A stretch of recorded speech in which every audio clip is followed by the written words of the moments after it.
Assalamualaikum warahmatullahi wabarakatuh. Perkenalkan, nama saya Anissa Sri Apriliani dengan nomor NIM 230414011 dari Prodi Pendidikan Agama Islam kelas 1C. Sebelumnya, di sini izinkan saya untuk memaparkan beberapa jawaban atas pertanyaan-pertanyaan mengenai metodologi studi Islam dalam rangka memenuhi tugas ujian akhir semester metodologi studi Islam. Apa sih metodologi studi Islam itu? Metodologi studi Islam merupakan pendekatan dan prosedur yang digunakan untuk menyelidiki, menganalisis, dan memahami aspek-aspek berbagai disiplin ilmu yang terkait dengan Islam. Metodologi ini juga mencakup berbagai metode penelitian dan pendekatan analisis yang digunakan oleh para peneliti untuk memahami aspek-aspek seperti sejarah Islam, teologi, hukum Islam, filsafat Islam, dan masih banyak bidang lainnya yang berkaitan dengan studi Islam ini. Lalu, mengapa sih kita harus paham terhadap metodologi studi Islam? Ketika kita bisa memahami mengenai metodologi studi Islam, kita akan mendapatkan berbagai keuntungan dan alasan yang baik untuk pembelajaran, kemudian keagamaan, maupun terhadap masyarakat di sekitar. Metodologi studi Islam ini dapat membantu kita untuk mengembangkan pengetahuan yang lebih mendalam mengenai agama Islam. Kemudian, Islam sendiri memiliki keragaman dalam keagamaan, budaya, dan juga kitab suci. Sehingga melalui pemahaman ini, kita dapat lebih baik dalam memahami dan menghargai keagamaan yang ada di sekeliling kita. Bahkan, pemahaman ini dapat membantu masyarakat umum untuk mengembangkan pemahaman kritis terhadap informasi-informasi yang mereka terima di masyarakat luas. Dalam mempelajari metodologi studi Islam, terdapat 3 metode. Yang pertama, metode bayani.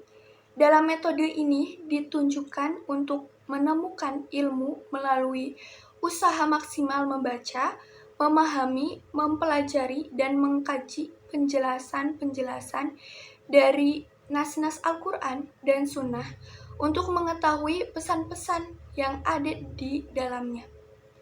Maka metode bayani ini sangat diperlukan untuk memahami pesan-pesan yang ada di dalam wahyu, baik itu dalam Al-Quran maupun As-Sunnah. Kemudian yang kedua ada metode burhani. Dalam metode ini kita akan meneliti dan menemukan penemuan ilmu yang mengandalkan kemampuan berpikir logis yang disusun secara sistematis. Untuk menjadikan metode ini menjadi suatu metode yang akurat, maka harus dipenuhi syarat-syarat tertentu. Kemudian yang ketiga itu ada metode irfani. Pada metode ini kita memfokuskan pada aspek-aspek spiritual dan mistis dalam Islam. Metode ini mencoba untuk mendekati pemahaman tentang Islam melalui dimensi spiritual. Hal ini dapat melibatkan praktis-praktik seperti meditasi, introspeksi, dan pencarian pengalaman mistis yang mendalam untuk mencapai pemahaman yang lebih tentang ajaran-ajaran dalam Islam. Kemudian, dalam Islam sendiri, itu memiliki karakteristik yang menarik, di antaranya tauhid, Al-Quran sebagai pedoman ulama, hukum Islam, akhlak, komunitas, ibadah dan ketaatan, serta kemurahan hati dan kepedulian terhadap sosial. Selanjutnya, di sini saya akan menceritakan sedikit mengenai bagaimana studi Islam di 3 negara yang berbeda. Yang pertama, itu ada studi Islam di Mesir. Di Mesir ini memiliki tradisi yang kaya dan panjang. Mesir dikenal sebagai pusat pendidikan Islam sejak berabad-abad lalu.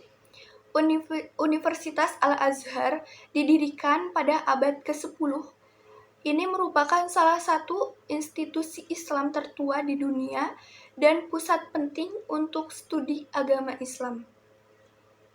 Mahasiswa di Mesir dapat mengejar studi Islam di berbagai tingkatan, mulai dari sekolah dasar hingga perguruan tinggi. Al-Azhar menyediakan program sarjana, pascasarjana, dan doktoral dalam berbagai disiplin ilmu Islam termasuk tafsir, hadis, fikih, dan sejarah Islam. Selain Al-Azhar, terdapat universitas-universitas lain di Mesir yang menawarkan program studi Islam.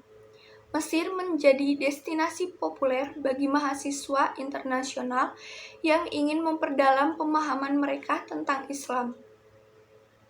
Studi Islam di Mesir tidak hanya terfokus pada aspek keagamaan, tetapi juga melibatkan pemahaman terhadap budaya, sejarah, dan sosial di dunia Islam. Mesir menawarkan lingkungan yang mendalam dan beragam untuk memahami warisan Islam dan perannya dalam masyarakat modern. Selanjutnya ada studi Islam di Irak. Di Irak ini memiliki sejarah dan tradisi yang kaya, walaupun pengaruhnya telah terpengaruhi oleh peristiwa-peristiwa sejarah yang kompleks. Universitas Islam di Baghdad, didirikan pada abad ke-12, pernah menjadi pusat intelektual yang penting pada masa kejayaan Islam. Irak memiliki berbagai institusi pendidikan tinggi yang menawarkan program-program studi Islam.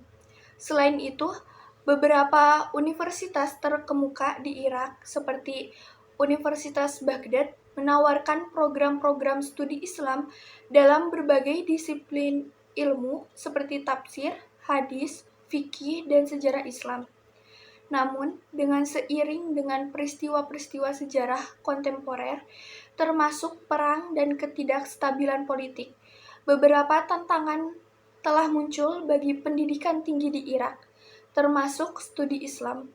Meskipun demikian, upaya terus dilakukan untuk memperbaiki sistem pendidikan dan memperkuat program-program studi Islam di negeri ini.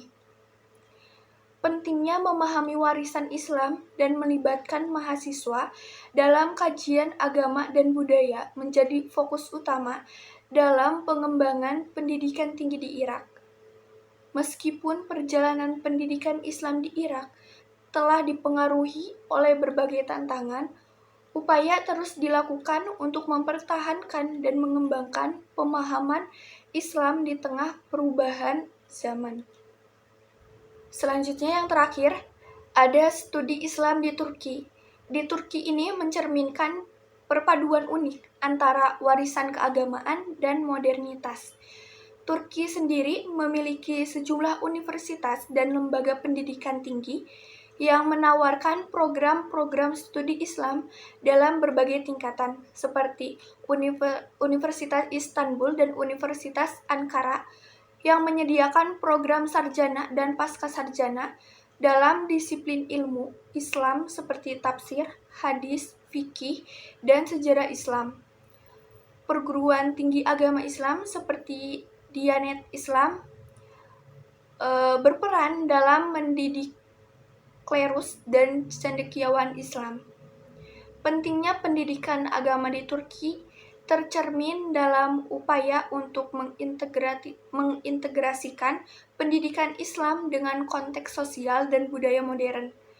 Ada fokus pada pendekatan yang seimbang antara tradisi Islam dan tuntunan zaman. Selain itu, Turki juga mempromosikan kajian Islam di tingkat internasional dengan menyambut mahasiswa dari berbagai negara untuk belajar di institusi-institusi pendidikan tinggi mereka.